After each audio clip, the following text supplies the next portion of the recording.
بسم الله الرحمن الرحيم. نعبد وإياك نستعين اهدنا الصراط المستقيم صراط الذين أنعمت عليهم غير المغضوب عليهم ولا الضالين صل على محمد وعلى محمد. عظمت محمد و آل محمد پر بلندتر صلوات. أعوذ بالله من الشيطان الرجيم بسم الله الرحمن الرحيم. الحمد لله الذي لا يبلغ مدحته القائلون ولا يحصي نعماءه العادون ولا يعدي حقه المجتهدون الذي ليس لصفته حد محدود ولا نعت موجود ولا وقت معدود ولا أجل ممدود فترى الخلائق بقدرته ونشر الرياح برحمته. الصلاة والسلام على الرسول المسدد المصطفى العمجد المحمود الأحمد سيدنا ومولانا ومولى الكونين جد الحسن والحسين عاني أبا القاسم محمد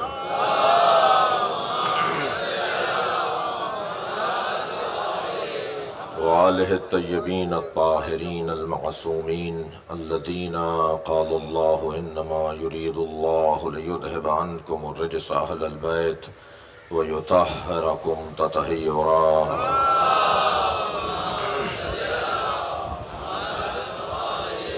ولعنة الله على أعدائهم أجمعين من يوم عداوتهم إلى قيام يوم الدين. أما بعد، قال الحكيم في قرآن الكريم بسم الله الرحمن الرحيم ويقول الذين كفروا لست مرسلا قل كفى بالله شهيدا بيني وبينكم ومن عنده علم الكتاب. صلوات.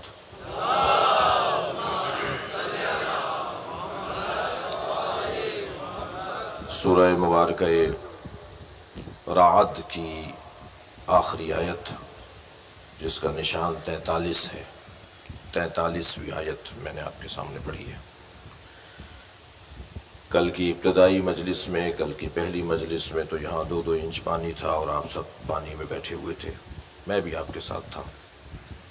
وہ میری زندگی کی یادگار مجلس تھی. اور آج کچھ 19-20 کا فرق ہے مگر کیفیت آج بھی ایسی ہے. اور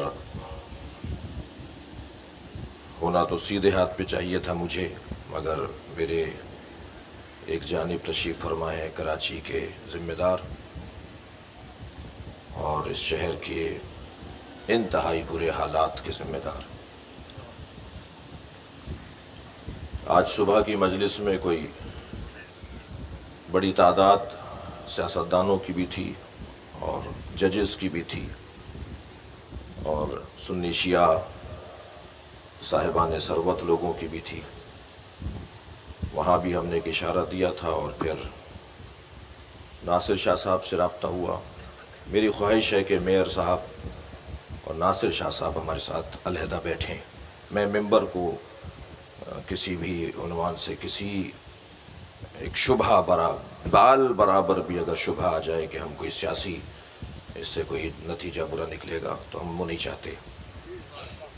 ہم نہیں چاہتے کہ اس تقدس کی جگہ، اس مقدس جگہ، اس محترم جگہ سے کوئی ایسی بات ہو جو کسی کے لیے بھی پلس ہمارے لیے بھی وہ اچھی نہ ہو. اس لیے میں نے صبح بھی کہا کہ، اور شاید جانتے ہیں ہمارے میئر صاحب، نہیں جانتے تو مولا علی نے فرمایا کہ اگر کوئی نہ جانے تو بتا دیا کرو کہ تم کون ہو. تو بیواڑ کی چوٹی سے لے کر پاکستان کا افغانستان کا بارڈر، بیواڑ کی چوٹی سے لے کے پارا چنار کے آخری شہر سے لے کر اور کراچی کے ساحل تک اگر کن 5 شخصیات کو پورا پاکستان اگر جانتا ہوگا تو ایک یہ خاتم اور یہ حقیر ہے. اس لیے ہم نہیں چاہتے کہ کسی طرح سے کوئی ایسی بات ہو. شہر گندہ ہوا ہے، حالات آپ دیکھ رہے ہیں کیا ہے، سنبھالا نہیں جا رہا. مجھے نہیں معلوم کس سے نہیں سنبھالا جا رہا. میں کیونکہ کہہ چکا ہوں کہ یہاں سے ایسی بات نہیں کروں گا. یہ بیٹھکوں کی گفتگو ہے، یہ ملاقاتوں کی گفتگو ہے، اور مذاکرات سے پہلے احتجاج پر میں قائل نہیں ہوں. مذاکرات کے بعد احتجاج کا مرحلہ آتا ہے، گفتگو کے بعد. سمجھیں تو صحیح نا بات کو. صبح ایک ہمارے دوست تھے، انہوں نے اپنی صفائی پیش کی، انہوں نے اپنی وضاحتیں پیش کی کہ جی میں نے یہ کیا اور میں ان مشکلات کا سامنا کر رہا ہوں. تو ہمارا حق بنتا ہے کہ ہم میئر کی بھی سنیں بات کہ وہ انہیں کیا مشکل ہے، کیوں شہر صاف نہیں ہو پا رہا. مجھے تو شرم آ رہی ہے کہ 6 محرم سے پورے کراچی میں جلوس نکلیں گے، کیا مولا عباس کا علم گندگیوں کے ساتھ گزرے گا؟ مجھے یہ کہتے میں شرم آ رہی ہے. کیا وہ ماتمدار، وہ عزادار، وہ حلقے، وہ تابوت، وہ زلجنا، وہ مقدس چیزوں کی شبیہ ہیں، وہ متبرک تاریخی اور متبرک چیزوں کی شبیہ ہیں، ان جگہوں سے گزریں گی کہ جہاں حالات یہ ہیں؟ شہر کا جو فاضل آب کا پانی ہے، جو گندا اور نجس پانی ہے، وہ بارش کے پانی کے ساتھ مل کر لوگوں کی نمازیں کیسے ہو رہی ہوں گی، لوگوں کی عبادتیں کیسے ہو رہی ہوں گی؟ جب نجاست کا اور طہارت کی اختلاط ہے تو کیسے عبادت اللہ کی ہو رہی ہوگی؟ فرض کیجئے ایک بندے کی اگر نماز بھی اللہ کی بارگاہ میں نجاست کی وجہ سے، وہ تو پڑھ رہا ہے، وہ تو حاضر ہے، مگر جو انتظام نہیں کر پا رہے، کیا مسائل ہیں؟ میں پھر بس یہی بات کو روکوں گا کہ ہماری طرف سے ایک مطالبہ ہے کہ بہتر ہے وقت ہمارا صبح کا. صبح ہم 8:30 بجے بیٹھتے ہیں سولجر بازار میں ہی علی متقی جعفری صاحب کے ہاں، اور پھر 9:30 سے 10:30 11 بجے تک شخصیات بھی وہاں تشریف فرما ہوتے ہیں، اور شخصیات وہاں ہوتی ہیں. تو اگر بیٹھ کر بات ہو، ناصر شاہ صاحب بھی تشریف لائیں. مجھے کہا گیا ہے کہ میں وزیر اعلیٰ صاحب کی میٹنگ میں آؤں، تو وزیر اعلیٰ صاحب کی میٹنگ میں مجھے نہیں پتا کہ میرا جانا. وزیر اعظم کے مشیروں سے بھی بات کی ہم نے آپ کے حوالے سے، دونوں مشیروں سے، ندیم افضل چند صاحب سے بھی، زلفی سے بھی، اور وہاں سے بھی پریشانی کا اظہار ہے. تو بہرحال بات ہماری اس لیے کہ جس ممبر پہ بیٹھا ہوں یہ ممبر اونچا ہے، اور اس پر بیٹھنے کے برکتیں بہت زیادہ ہیں. اور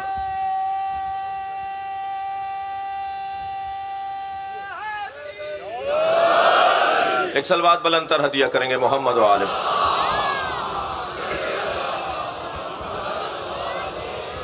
میں نے آپ کے سامنے جس آیت کی تلاوت کی ہے اس کے کچھ نکات آپ کے سامنے پیش کروں گا، اور پھر بات کو ایک منزل تک پہنچایا جائے گا. اللہ کا ہم پر خاص کرم ہے کہ ہم اہل قرآن ہیں. میرے اور آپ پر اللہ کا یہ خاص کرم اور اس کی عنایت ہے کہ ہم قرآن کے پڑھنے اور ماننے والے ہیں. بات ہماری ہو رہی ہے، سنی شیعہ کی نہیں ہو رہی. اور یہ ہم بارہا کہہ چکے ہیں کہ امام حسین کی عزاداری شیعوں کی ملکیت نہیں ہے.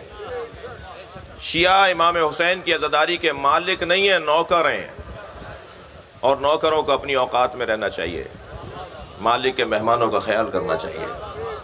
جو بھی امام حسین کے ذکر سے اپنے آپ کو، یہ مولا کا ذکر ہے، نواسہ پیغمبر کا ذکر ہے، سرکار دو جہاں کے لال کی بات ہو رہی ہے، دل بند بطول کا ذکر ہے، کربلا والوں کی یاد ہے، اقدار اور تہذیب، اخلاقیات، معارف، مفاہیم اور علم پھیلانے والوں کی بات.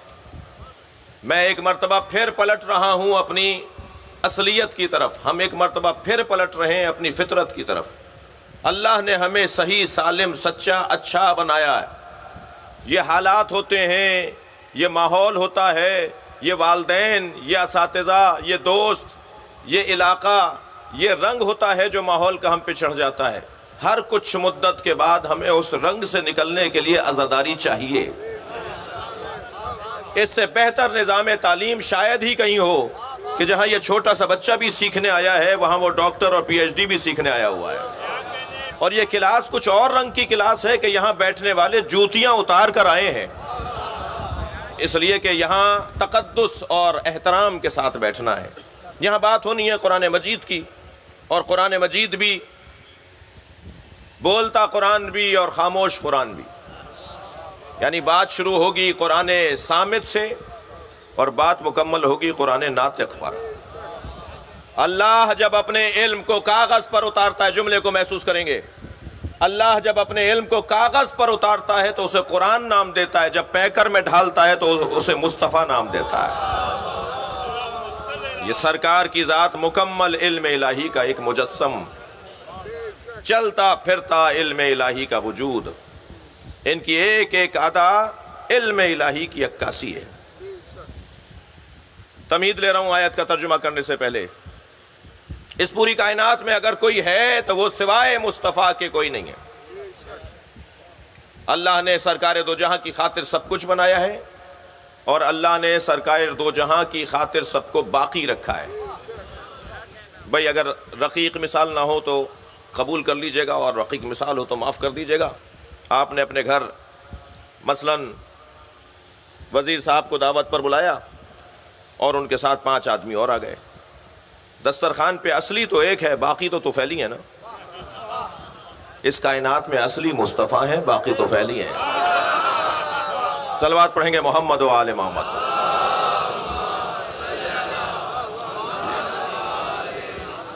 اللہ نے اپنے حبیب کو بہت عظمتیں عطا کی ہیں، بلکہ کہہ دیا جائے کہ سب کچھ سرکار دو جہاں کے قدموں میں اللہ نے رکھ دیا۔ یہ جملہ تکراری نہ ہو تو عرض کر جاؤں کہ جب معراج پر بلایا تو اس منزل کو اللہ نے کہا ہوا سدرۃ المنتہی ہوا فی الافق الاعلی، میرا حبیب سب سے اونچی جگہ تھا۔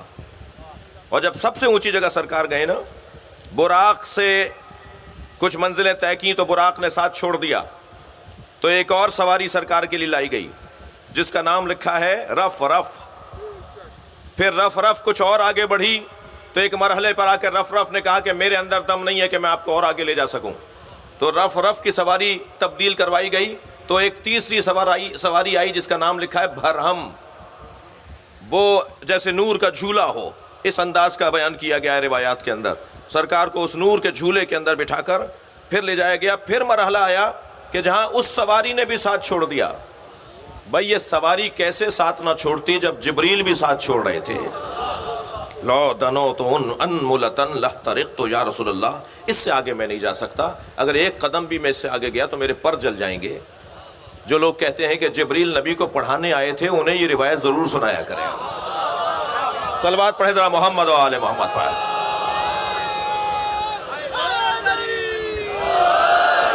سرکار اس مرحلے کے بعد تنہا جا رہے ہیں، اب جبریل بھی ساتھ نہیں ہے، کوئی سواری بھی نہیں ہے، اور تنہا نبی مکرم معراج کے عالم میں ہیں، عروج کی کیفیت میں ہیں، بلندیوں سے گزرتے ہوئے عند سدرۃ المنتہی سرکار پہنچے، عند سدرۃ المنتہی جسے قرآن کہہ رہا ہے وَهُوَ بِالْأُفُقِ الْأَعْلَىٰ، سورہ النجم۔ وہ سب سے اونچی جگہ تھا میرا حبیب، اس سے اونچی جگہ ہی نہیں ہے۔ تو سرکار جب وہاں پہنچے نا، دقت چاہوں گا اس منزل بیان پر، جب سرکار وہاں پہنچے تو ایک لمحے کے لیے سوچا کہ کسی سے جوتیاں اتروائی گئی تھیں، میں بھی اتار دوں۔ جی ایک مرتبہ آواز آئی میرے حبیب تم جوتیوں سمیت آؤ۔ بھائی میں یہاں رکنا چاہتا ہوں، جوتیاں کہتے کسے؟ یہ جو آپ نے اتار دی ہیں، جوتیوں کو میرے معصوم امام کی زبان میں دنیا کہا جاتا ہے۔ بھائی تھک گئے ہیں؟ مولا صلوات پڑھے ذرا محمد و آل محمد۔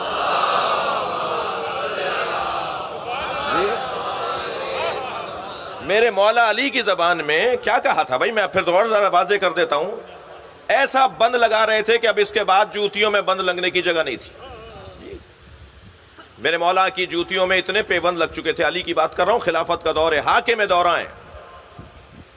تو ابن عباس نے آ کر کہا مولا شام کا جو گورنر ہے جسے حضرت عمر نے بنایا تھا، پھر حضرت عثمان نے انہیں باقی رکھا، پھر آپ بھی ابھی انہیں باقی رہنے دیجئے، جھگڑا شروع ہو جائے گا، لڑائی شروع ہو جائے گی، کیونکہ وہ مان نہیں رہے بات کو۔ ایک تاریخ ہے، آپ چھوڑ دیجئے انہیں، جیسے ہیں ایسے رہنے دیجئے۔ ان کا جو معزول لی کا نامہ آپ نے لکھ دیا ہے وہ واپس لے لیجئے۔ حضرت جوتیوں کو بنا رہے تھے تو فرمان لگے ابن عباس، دیکھا بھی نہیں ابن عباس کو سر اٹھا کے، اپنے کام میں لگے رہے، کہنے لگے ابن عباس بتاؤ میری جوتیوں کی قیمت کیا ہے؟ یہ جوتیاں کتنے میں بکیں گی؟ کہنے لگے مولا کوئی نہیں خریدے گا۔ اچھا جو جواب مولا چاہتے تھے نا وہی دیا ہے ابن عباس نے، ورنہ ان جوتیوں کی قیمت تو کوئی پہچانے سلمان فارسی سے، جو مولا کے چاہنے والے ہیں ان سے ان جوتیوں کی کوئی قیمت پوچھے، مگر علی یہی جواب چاہتے تھے۔ مولا نے فرمایا کتنے میں بکے گی یہ؟ کتنے کی ہے؟ کہنے مولا اسے کوئی خریدے گا نہیں، اس کی کوئی قیمت نہیں ہے۔ حضرت نے فرمایا میری ان جوتیوں کی قیمت تمہاری دنیا سے زیادہ ہے۔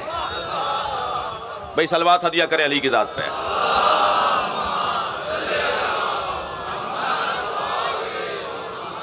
دیکھیے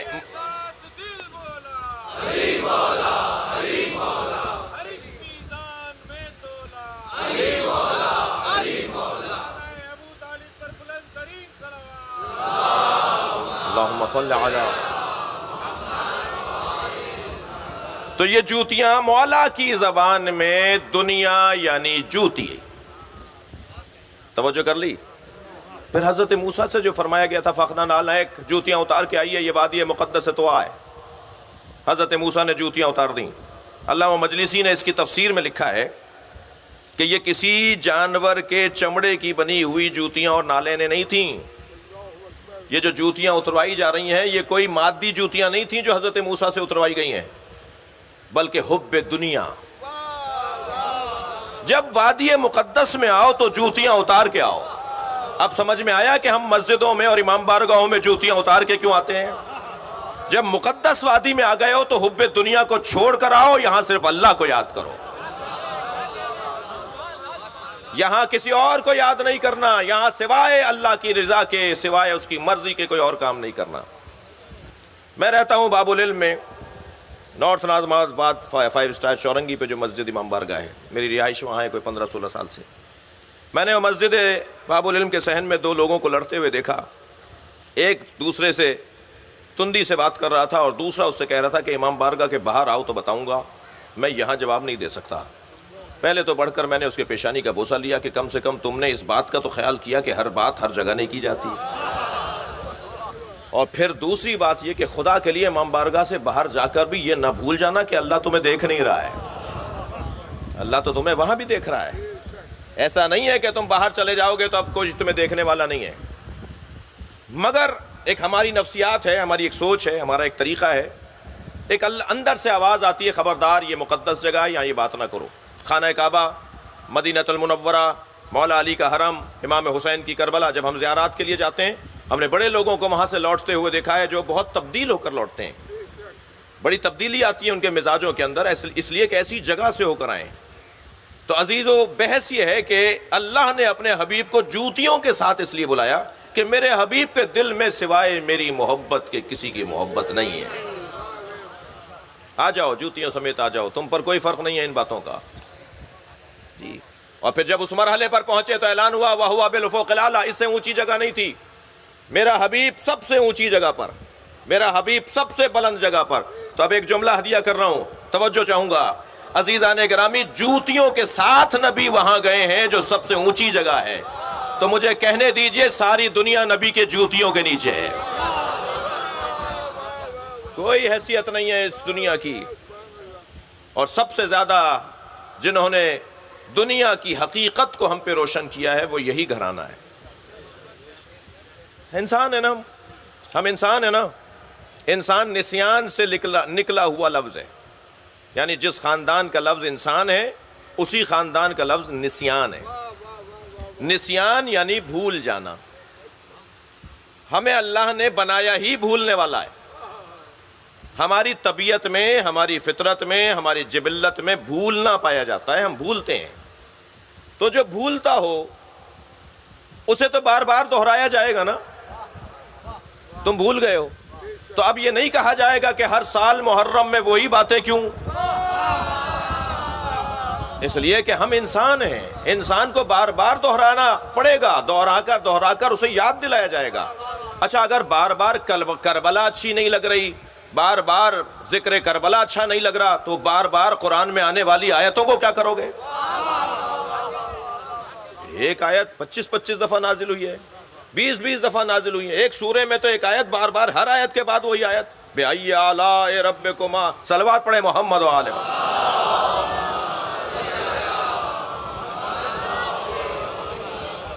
معلوم نہیں مجھے وقار بھائی نے میری ابتدائی گفتگو سنی ہے یا نہیں سنی. ہم چاہ رہے ہیں کہ میئر صاحب اور ناصر شاہ صاحب ایک دفعہ بیٹھ جائیں، ہمیں تسلی دیں کہ کیا کر رہے ہیں کراچی میں. آپ بھی ذرا اس میں اپنا کردار ادا کیجئے. ایک صلوات ہدیہ کریں گے محمد و آل محمد. شاید ہم واسطہ بن جائیں اس شہر کی بہتری کے لیے. اس سے بہتر اس کام کو اور اس مقصد کو پانے کے لیے اس سے بہتر صلوات ہدیہ کریں.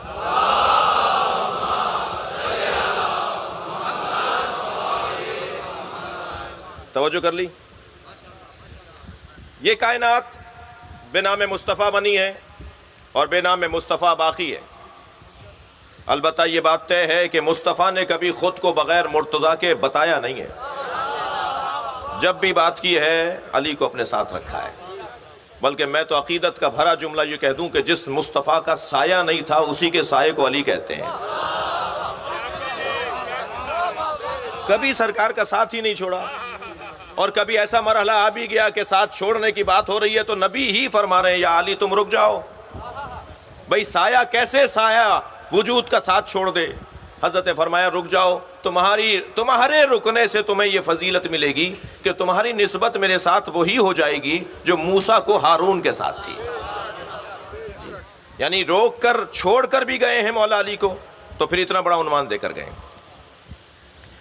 اس نبی کا انکار کرنے والا کیا کہلائے گا جی؟ اس نبی کا انکار کرنے والا کافر کہلائے گا۔ آپ اور ہم سب صبح شام اذانوں کے ساتھ ساتھ دہراتے ہیں یا نہیں؟ اللہ کی وحدانیت کو بھی، اور نبی کی نبوت اور رسالت کو بھی، اور پھر مولا علی کی ولایت کو۔ کبھی تفصیل سے بات ہو کہ مولا علی کی ولایت کا اقرار نبی کی رسالت کے اقرار کے بعد ہم کیوں، کیسے، کس دلیل کی بنیاد پر کرتے ہیں۔ میں اپنے ان بچوں اور جوانوں سے کہوں گا خبردار کوئی بات بغیر دلیل کے نہ کیا کرو۔ ہمیں فرزندان دلیل ہونا چاہیے، ہمیں دلیل کے آگے جھک جانا چاہیے اور دلیل سے ہی بات کرنی چاہیے۔ ہاتھو برہانکم ان کنتم صادقین، اگر کوئی سچا ہوگا تو دلیل لائے گا، اور اگر دلیل نہیں لا پائے گا تو آپ کی بات مان لی جائے گی۔ کسی سے کوئی ضد نہیں ہے، کوئی بحث نہیں ہے، بات صرف اتنی ہے کہ ہمیں دلیل سے بات کرنی چاہیے۔ ہم صبح شام اللہ کی وحدانیت کا اقرار بھی کرتے ہیں، صبح شام سرکار دو جہاں کی رسالت کا اقرار بھی کرتے ہیں، اور آپ کی نبوت اور رسالت کا اقرار کر کے اپنے ایمان کا ثبوت دیتے ہیں۔ اور یہ بار بار ہمیں اس لیے دہرایا جاتا ہے کہ ہم انسان ہیں، ہم بھول جاتے ہیں، بات 2 دن پرانی نہیں، ہم صبح کی بات یاد نہیں رکھ پاتے، ہمیں صبح سے پھر دوپہر کے وقت میں یاد دلایا جاتا ہے، پھر شام کو پھر یاد دلایا جاتا ہے۔ یاد رکھو، یاد رکھو، قرآن پکار کے کہہ رہا ہے ذکر فإن الذکر تنفع المؤمنین، بار بار دہراؤ، بار بار دہراؤ، بار بار دہرانے سے مومنین کو فائدہ ہوتا ہے۔ یہ فلسفہ بار بار دہرانے کا یہ ہے۔ وَيَقُولُ الَّذِينَ كَفَرُوا لَسْتَ مُرْسَلًا، آیہ کریمہ جسے عنوان عشرہ قرار دیا اس کا ترجمہ سنیے۔ وَيَقُولُ الَّذِينَ كَفَرُوا لَسْتَ مُرْسَلًا، جنہوں نے کفر اختیار کیا وہ کہتے ہیں اور کہتے رہیں گے۔ وَيَقُولُ فعل مضارع، قَالَ فعل ماضی، قُل فعل امر، یہ جیسے جیسے زمان بدلتے رہیں گے ان کے الفاظ تبدیل ہوتے ہیں عربی کے اندر۔ یقول فعل مضارع ہے، اور فعل مضارع حال اور مستقبل کا فعل ہے، یعنی اب ترجمہ کریں گے ہم یقولو کا کہتے ہیں اور کہتے رہیں گے۔ ترجمہ یہ نہیں کریں گے کہ کہتے ہیں، کہتے رہیں گے، یہ آگے بھی ہوگا۔ یہ نبی کے زمانے میں انکار ہو رہا ہے، یہ بعد میں بھی انکار ہوگا۔ آپ نتیجہ دیکھیے گا ترجمے میں بات کہاں تک جا رہی ہے۔ وَيَقُولُ الَّذِينَ كَفَرُوا، جنہوں نے کفر اختیار کیا وہ کہتے ہیں اور کہتے رہیں گے لست مرسلا، آپ بھیجے ہوئے رسول نہیں ہیں۔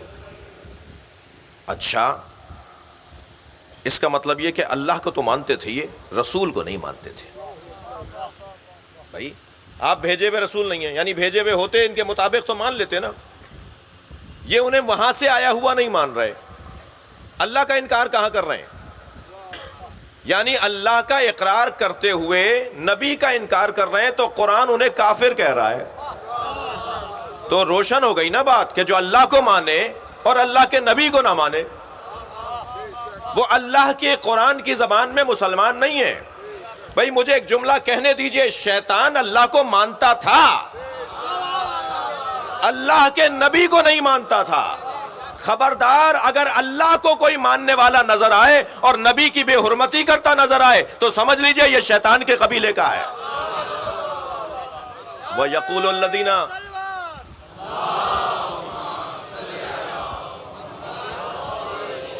وَيَقُولُ الَّذِينَ كَفَرُوا، جنہوں نے کفر اختیار کیا وہ کہتے ہیں اور کہتے رہیں گے کہ لست مرسلا، آپ بھیجے ہوئے رسول نہیں ہیں۔ قل، میرے حبیب ان سے کہہ دیجئے، کفا باللہ شہیداً بینی و بینکم، میرے اور تمہارے درمیان گواہی کے لیے اللہ کافی ہے۔ آیت یہاں رکی نہیں ہے، شاید بہت سو کی آرزو ہو کہ آیت رک جائے، نہیں عزیزان گرامی، آیت یہاں رکی نہیں ہے۔ آیت میں یہ نہیں کہا گیا کہ اللہ کافی ہے، اللہ تو مصطفیٰ کے لیے کافی ہے، مرتضیٰ کے لیے کافی ہے، بات میری اور آپ کی ہو رہی ہے۔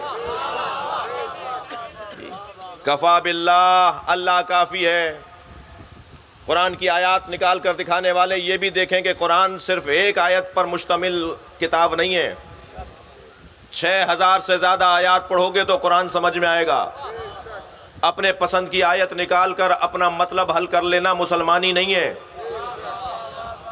مسلمان اسے کہتے ہیں جو پورا قرآن پڑھ کر عقیدہ بناتا ہو۔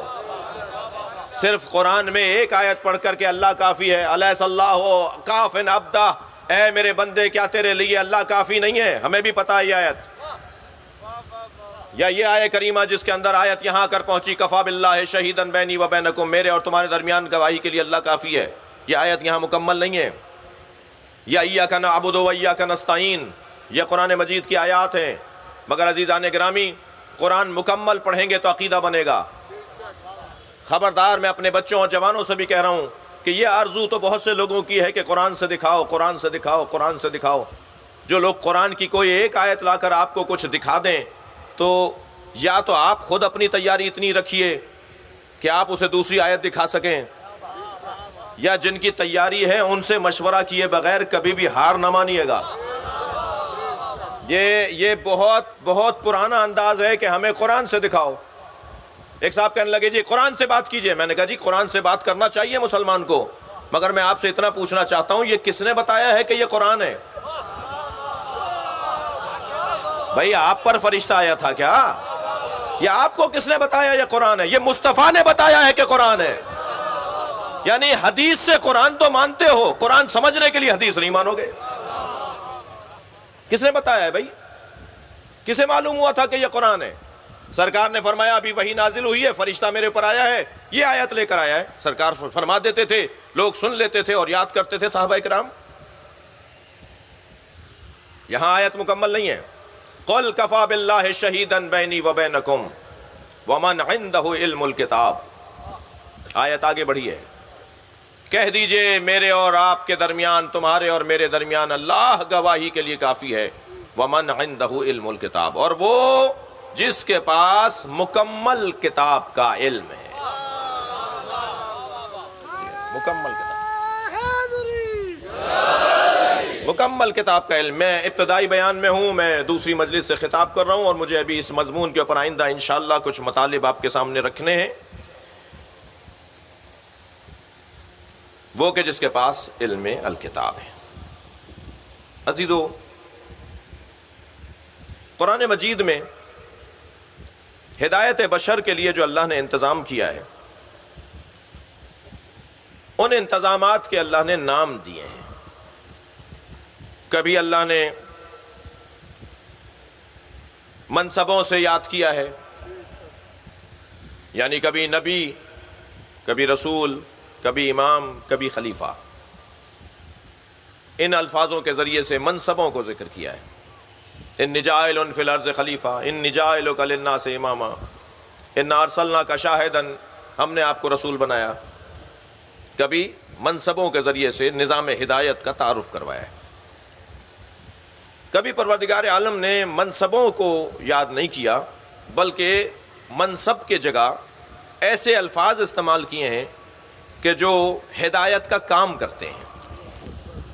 مثلا کبھی کہا اللہ اکبر، والذین آمنوا بہ وعذروا بہ واتبعوا نور الذی انزل معہ، وہ لوگ کہ جو ہمارے پیغمبر کی تعظیم کرتے ہیں، میرے نبی پر ایمان لاتے ہیں اور اس نور کی اتباع کرتے ہیں جو مصطفیٰ کے ساتھ نازل ہوا ہے۔ صلوات پڑھ لیں ذرا محمد و آل محمد۔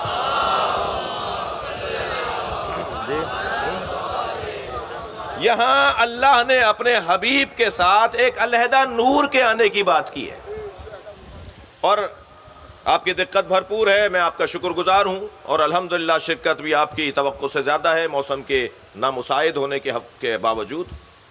یہ جملہ بھی بچے اپنے ذہن سے نکالیں، موسم خراب نہیں ہوتا، موسم خراب نہیں ہوتا، موسم بہت اچھا ہے۔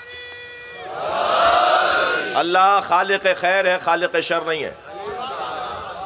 موسم کبھی خراب نہیں ہوتا، موسم بہترین ہے۔ شدید بارش ہو رہی ہو تو اللہ کا شکر ادا کریں کہ بہترین موسم ہے، یہ اللہ پر نہیں ڈالیں کہ موسم خراب ہے۔ موسم خراب ہے کہ بول کر اللہ پر بات ڈالی جا رہی ہے۔ میں بولوں نا کہ میں نہیں سنبھال پا رہا،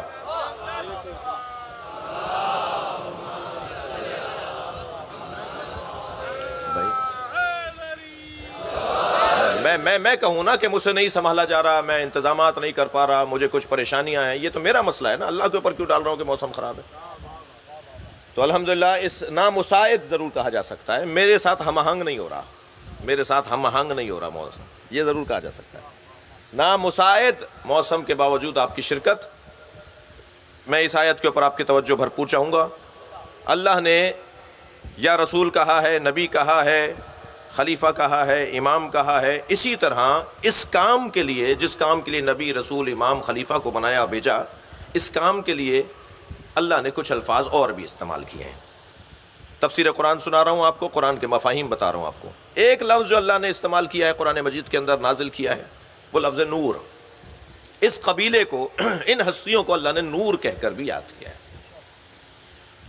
آیت کریمہ بڑی جالب ہے، وَاتَّبَعُوا نُورَ الَّذِي أُنزِلَ مَعَهُ، جو میرے نبی پر ایمان لائے، میرے نبی کی مدد کی، میرے نبی کی تعظیم کی، اور اس نور کی اتباع کی جو میرے نبی کے ساتھ نازل ہوا ہے۔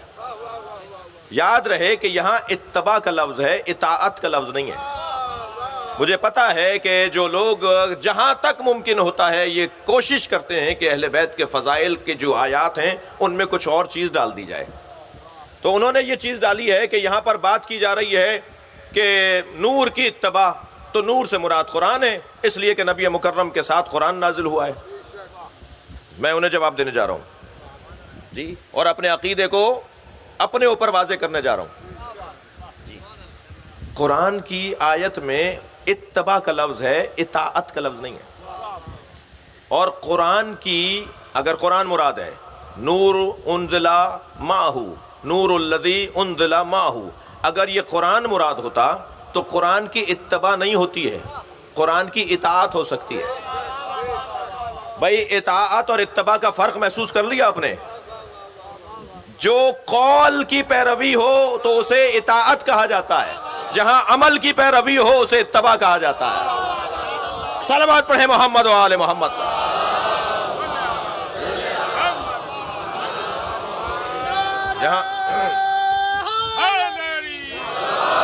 یہاں اللہ نے یہ نہیں ارشاد فرمایا کہ جو اطاعت کرے اس نور کی جو نبی کے ساتھ نازل ہوا ہے، ارشاد ہو رہا ہے اتباع کرے اس نور کی جو نبی کے ساتھ نازل ہوا ہے۔ تو اب ہمیں نور دیکھنا ہے جو نبی کے ساتھ نازل ہوا ہے۔ انا وعلی من نور واحد، میں اور علی ایک نور کے دو ٹکڑے ہیں، اور دو ٹکڑوں میں بیان کر کے نبی نے واضح کر دیا جو ٹکڑوں میں بٹ جائے وہ اللہ نہیں ہوتا، جو جز میں تبدیل ہو جائے، جس کا مرکب ہو وہ اللہ نہیں ہوتا، کیونکہ مرکب میں ایک جز دوسرے جز کا محتاج ہوتا ہے، اور جو محتاج ہو وہ صمد نہیں ہوتا، جو صمد نہ ہو وہ اللہ نہیں ہوتا۔ اللہ صمد ہے، اللہ بے نیاز ہے، اللہ اجزاء میں نہیں تقسیم ہوتا۔ مولا علی کا خطبہ، پہلا خطبہ نہج البلاغہ کا بڑا حسین خطبہ ہے اس باب میں، کہ فرمایا جو یہ کہتا ہے کہ اللہ جز میں تبدیل ہے تو وہ جز کہہ کر اللہ کو محدود کرتا ہے، اور جو محدود ہو جائے وہ صمد نہیں ہوتا جی۔ ایک نام یہ لیا اللہ نے، نور کہہ کر یاد کیا ہے ان ہستی کو، اس ہستی کو، اس خانوادے کو نور کہہ کر یاد کیا ہے۔ آیت صفحہ پلٹا تو ہمیں ایک اور آیت نظر آئی، ارشاد ہوا والذین جاہدوا فینا لنہدیننا سبلنا، جو ہماری راہ میں کوشش کرتے ہیں پھر ہم انہیں اپنی جانب سے رستے دکھاتے ہیں۔ سبل جمیل، اللہ اکبر، سبل یہ جمع ہے، اس کی مفرد ہے سبیل، سبیل کی جمع سبل، یعنی ایک سے زیادہ، تین سے زیادہ رستے، سبل، ہم اسے رستے دکھاتے ہیں۔ یہ ایک نام قرآن مجید میں اس انداز سے ہدایت دینے والوں کے حوالے سے بیان ہوا۔ پھر ہم نے اور صفحہ پلٹا تو ہمیں ایک اور آیت نظر آئی۔ مجھے اندازہ ہے موسم اس وقت فضا ایسی ہے، آپ کو، میرا تو دل کر رہا ہے یہ میرے لیے جو پنکھا چل رہا ہے یہ بھی بند کر دو، اس لیے کہ سب گرمی میں بیٹھے ہیں تو میں بھی گرمی میں رہوں۔ نہیں بند کر دو، اچھا نہیں ہے۔ بند کرنے سے پبلک کو فائدہ تھوڑی ہے کچھ، کسی کو کیا فائدہ؟ صحیح نہیں مگر میں آپ کے ساتھ ہو جاؤں گا۔ آوازیں بلند نعرہ سلام۔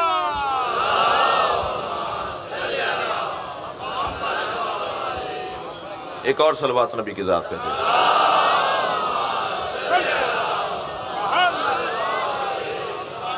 ایک اور انداز، ایک اور نام اللہ نے جو ہے ہدایت دینے کے لیے اور ہدایت جن سے ہمیں ملے گی ان کے لیے، ایک اور نام اللہ نے سبیل کا یاد کیا، نور۔ شکریہ، نور، سبیل۔ آیت ہم نے ڈھونڈنا شروع کی کوئی اور بھی نام ہے تو ارشاد ہوا اہدنا الصراط المستقیم، یا اللہ ہمیں سیدھے رستے پر قائم رکھ، صراط الذین انعمت علیہم، ان کا رستہ جن پر تو نے نعمتیں نازل کی ہیں۔ تو ان کا رستہ وہ اور ہے، رستہ اور ہے۔ یہ بیان ہمارا صبح کی مجلس کا عشرے کا عنوان ہے، وہاں بھی تفصیل سے بات ہوگی۔ صراط الذین انعمت علیہم، ان کا رستہ جن پر تو نے نعمتیں نازل کی۔ تو صراط وہ نہیں ہے کہ جن پہ نعمتیں نازل ہوئیں، وہ اور لوگ ہیں، صراط اور ہے۔ یہ صراط کیا ہے؟ اللہ اکبر۔ زیارت جامعہ میں میرے معصوم امام اپنے سینے پہ ہاتھ رکھ کے فرماتے ہیں نحنو صراط اللہ، ہم ہی تو اللہ کا سیدھا رستہ ہے، ہم اللہ کا رستہ ہے۔ اب کیا ہوگا؟ میں دوبارہ دہرا رہا ہوں بچوں کے لیے، نور، سبیل، صراط، یہ چار نام ایسے ہی استعمال ہوئے ہیں جیسے رسول، امام، ہادی، خلیفہ، نبی، ایسے ہی اللہ ہدایت کے نظام کے نام بتا رہا ہے۔ نور، سبیل، صراط۔ ایک اور نام بھی ہے قرآن مجید کے اندر، وہ آیت سن لیجئے، وہ سورہ مبارکہ آل عمران کی آیت ہے۔ ارشاد حضرت احدیت ہو رہا ہے، یا ایھا الذین آمنوا اتقوا اللہ حق تقاتہ، اے صاحبان ایمان تقوی پروردگار کا حق ادا کرو، ولا تموتن الا وانتم مسلمون، اور خبردار اس دنیا سے نہ جانا مگر یہ کہ مسلمان مرنا، کافر نہ مر جانا۔ یہ کافر مرنے کا احساس دلا کر فوراً ایک بات، وَاعْتَصِمُوا بِحَبْلِ اللَّهِ جَمِيعًا وَلَا تَفَرَّقُوا، اللہ کی رسی کو، حبل اللہ کو مضبوطی کے ساتھ تھامے رکھو اور حبل اللہ کے بارے میں جھگڑا نہ کرو۔ وَلَا تَفَرَّقُوا کا ترجمہ میں یہ کر رہا ہوں، جھگڑے میں نہ پڑو، تفرقے میں نہ پڑو، یہ نہیں کہہ رہا اللہ۔ رسی کے بارے میں لڑائی نہ کرو، حبل اللہ کے بارے میں لڑائی نہ کرو۔ یہ حبل اللہ کیا ہے؟ مولا علی سے پوچھا گیا یا علی حبل اللہ کیا ہے؟ میرے مولا نے فرمایا قرآن۔ مولا نبی سے پوچھا گیا یا رسول اللہ اللہ کی رسی کیا ہے؟ فرمایا علی۔ یعنی علی سے پوچھا جا رہا ہے کہ اللہ کی رسی کیا ہے، جو دقت چاہوں گا، علی سے پوچھا جا رہا ہے اللہ کی رسی کیا ہے، فرما رہے ہیں قرآن۔ نبی سے پوچھا جا رہا ہے اللہ کی رسی کیا ہے، فرما رہے ہیں علی۔ بھائی دو ڈوروں کے بٹ جانے کو ہی رسی کہتے ہیں نا، اور یہ کم سے کم ہے، آپ 14 ڈوروں کو بھی بانٹ سکتے ہیں۔ صلوات پڑھیں محمد و آل محمد۔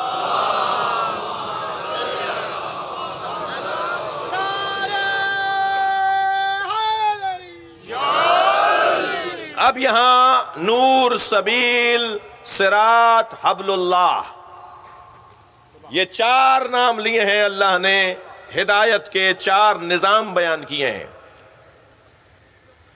میرے پاس وقت تنگ ہو رہا ہے لیکن میں نتیجہ دیے بغیر آج کی مجلس کو مکمل نہیں کروں گا، اور نتیجہ یہ ہے کہ چاروں ایک جیسے نہیں ہیں۔ یہ جو نور اس وقت میرے سامنے چل رہا ہے، اس سے چھوٹا بھی کہیں چل رہا ہوگا، اس سے بڑا بھی کہیں ہوگا، جی نور تو نور ہے، مگر اس کا شدت و ضعف، اس کی ذمہ داریوں میں فرق لا رہا ہے۔ اس کے وسائل میں فرق لا رہا ہے. جتنا یہ نور بڑا ہوتا چلا جائے گا، شدید ہوتا چلا جائے گا، اس کو پیچھے سے توانائی بھی اتنی شدید چاہیے. جتنا یہ نور اور چھوٹا ہوتا چلا جائے گا، اس کو جو توانائی اور برق چاہیے، جو اس کو انرجی چاہیے، وہ اور چھوٹی ہوتی کم ہو جائے گی. بہت باریک باریک تاروں سے بھی روشنی جل جاتی ہے، اور بڑے بڑے تاروں سے بھی روشنی جلائی جاتی بنائی جاتی ہے. تو جتنا بڑا نور ہوگا اتنا ہی پیچھے سے اس کی توانائی بھی مختلف ہوگی، اس کو انرجی بھی مختلف دی جائے گی. ایسا ہی ہے. تو اگر کہیں لفظ نور سن لیں تو انہیں ایک جیسا نہ دیکھیے گا، سب نور برابر نہیں ہے. ایسے ہی لفظ سبیل، ہم اس گیٹ سے اندر آئے ہیں، اس گیٹ سے ایک وقت میں 10 آدمی اندر آ سکتے ہیں. ایک اور روڈ بھی ہے جہاں 200 آدمی ایک ساتھ چل سکتے ہیں. ایک اور روڈ بھی ہے جہاں 400 آدمی ایک ساتھ چل سکتے ہیں. اور جب آپ گاؤں دیہاتوں میں جاتے ہیں جہاں پگڈنڈیاں بنی ہوئی ہوتی ہیں کھیتوں میں، تو وہاں ایک گاڑی اگر سامنے سے آ رہی ہوتی ہے تو دوسرے کو رستہ چھوڑنا پڑتا ہے کہ یہ گزرے تو ہم جائیں. یعنی ایک گاڑی کے 8 فٹ کا بھی رستہ نہیں ہوتا. بعض جگہ اس سے بھی چھوٹا ہوتا ہے کہ 2 آدمی اسے زیادہ نہیں چل پاتے. تو رستے تو سارے ہیں،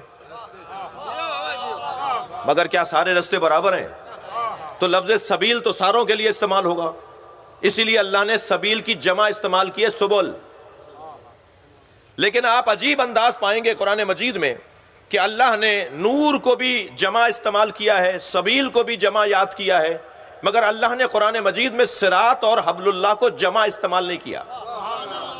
یعنی سبیل جن رستوں کو کہتے ہیں، جس رستے کو، وہ بہت سے ہو سکتے ہیں. نور جس کو کہتے ہیں وہ بہت سے ہو سکتے ہیں، مگر صراط ایک سے زیادہ نہیں ہے، حبل اللہ ایک سے زیادہ نہیں ہے. بھائی آپ کے ملک کے اندر ایک بڑی شاہراہ ہے جو پورے ملک کی ریڑھ کی ہڈی کا کام کرتی ہے.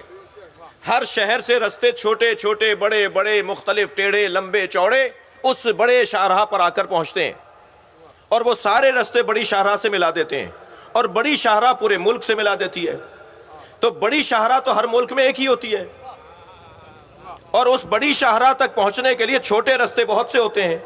اب سمجھ میں آتا ہے کہ دہلی شریف ہے، اجمیر شریف ہے، اچ شریف ہے، مگر نجف اشرف ہے. صلوات پڑھیں گے محمد و آل محمد.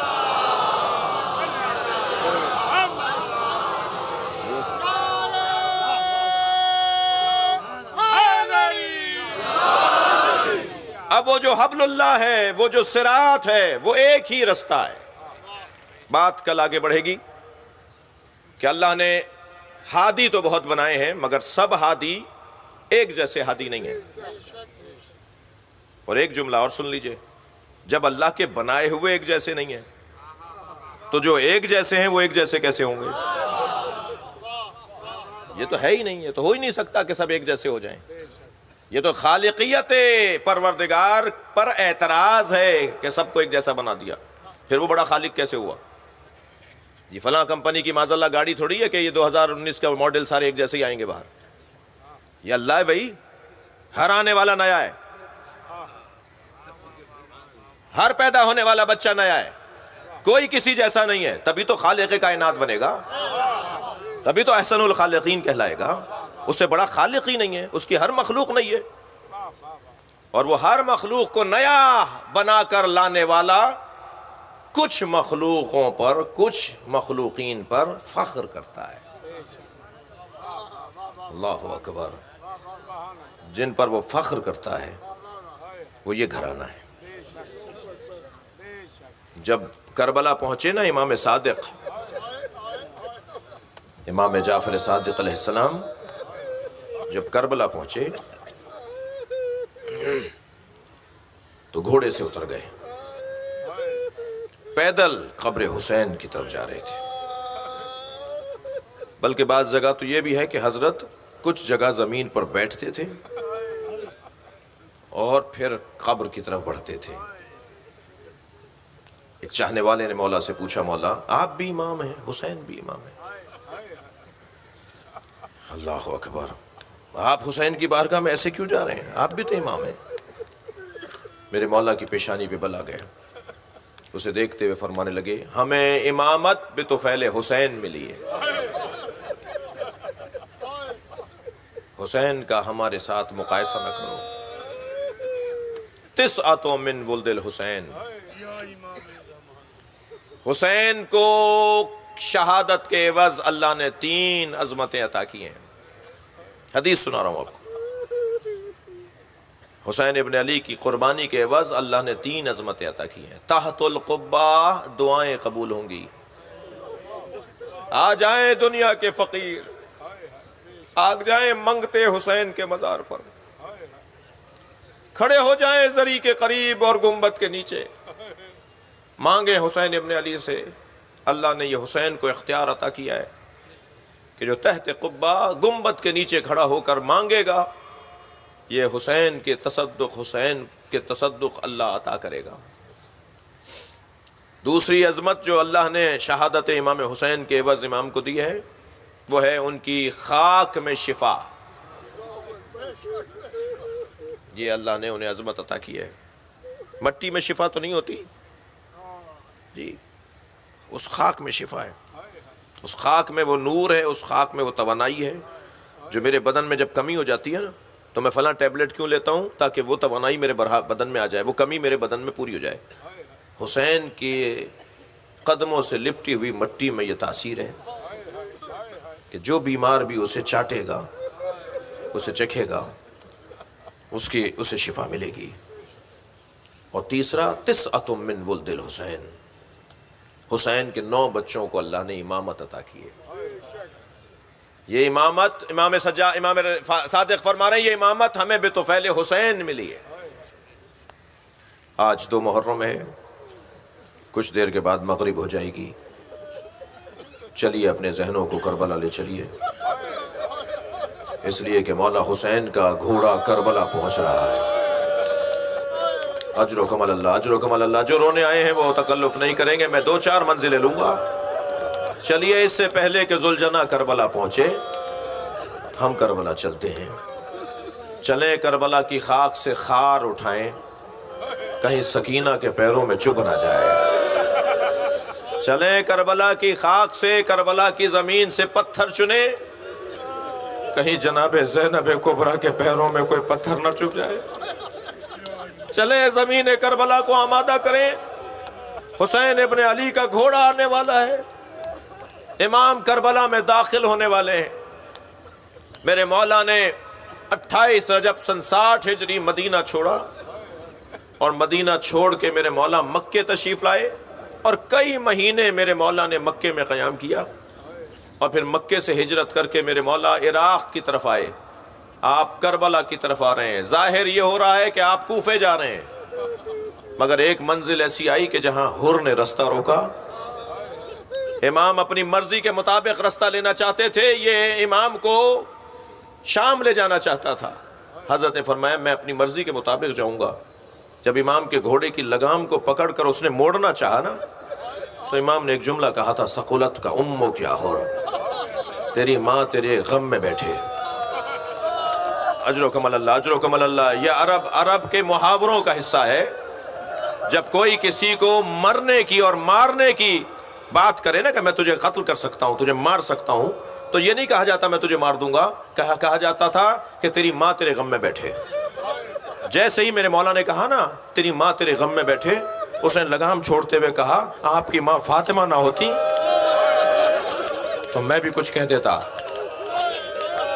اجرکم اللہ۔ یہاں سے امام حسین نے اندازہ لگایا، اجرکم اللہ، اجرکم اللہ، کہ حور کے دل میں میری ماں زہرا کا احترام ہے، اور جس کے دل میں سیدہ زہرا کا احترام ہو وہ دوزخ میں کیسے جائے گا؟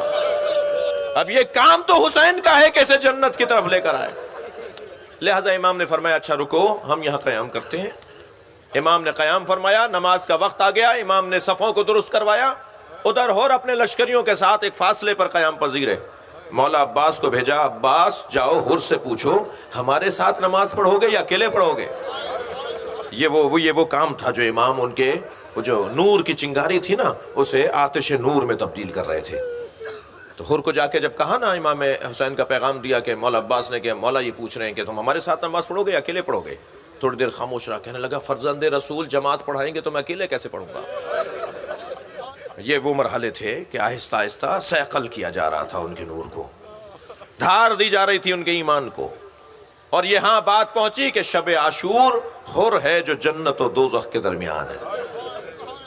عزادارو، میرے مولا نے اس منزل کو آگے بڑھایا اور امام نے فرمایا مجھے جانے دو جہاں میں جانا چاہتا ہوں، میں کہا میں پھر آپ کے ساتھ ساتھ رہوں گا۔ حضرت نے فرمایا ساتھ ساتھ رہو۔ 1000 سپاہیوں کا لشکر لے کر امام کے ساتھ حر رہا۔ امام جب کربلا پہنچے نا تو چلتا چلتا گھوڑا رک گیا۔ ذوالجنہ کو آواز دے کر کہا ہے میرے راہوار تو آگے کیوں نہیں بڑھتا؟ مجھے یہ روایت بہت مناسب نہیں لگتی کہ امام نے گھوڑے بدلے۔ امام نے گھوڑا نہیں بدلا۔ جب امام نے دیکھا نا کہ یہ آگے نہیں بڑھ رہا تو امام نے دور کچھ آبادیاں نظر آ رہی تھیں، کچھ کچے مکانات نظر آ رہے تھے، دیہاتی علاقہ تھا۔ حضرت نے فرمایا یہاں سے کچھ بزرگوں سے جا کے پوچھو، یہاں جاؤ کچھ بزرگوں کو بلاؤ اور پوچھو کہ اس زمین کا نام کیا ہے۔ تو کچھ بزرگ آئے، کسی نے کچھ نام بتایا، کسی نے کوئی نام بتایا۔ ان بزرگوں میں سے ایک عصا تھامے ہوئے تھا، کمر اس کی خمیدہ تھی، 2 قدم آگے آیا، امام حسین کے قریب کھڑا ہو کے کہنے لگا یہاں نہ ٹھہریے، آپ آگے چلے جائیے۔ امام نے فرمایا اس سے غرض نہیں ہونی چاہیے تمہیں کہ میں یہاں ٹھہروں یا نہیں، مجھے بتاؤ نام کیا ہے؟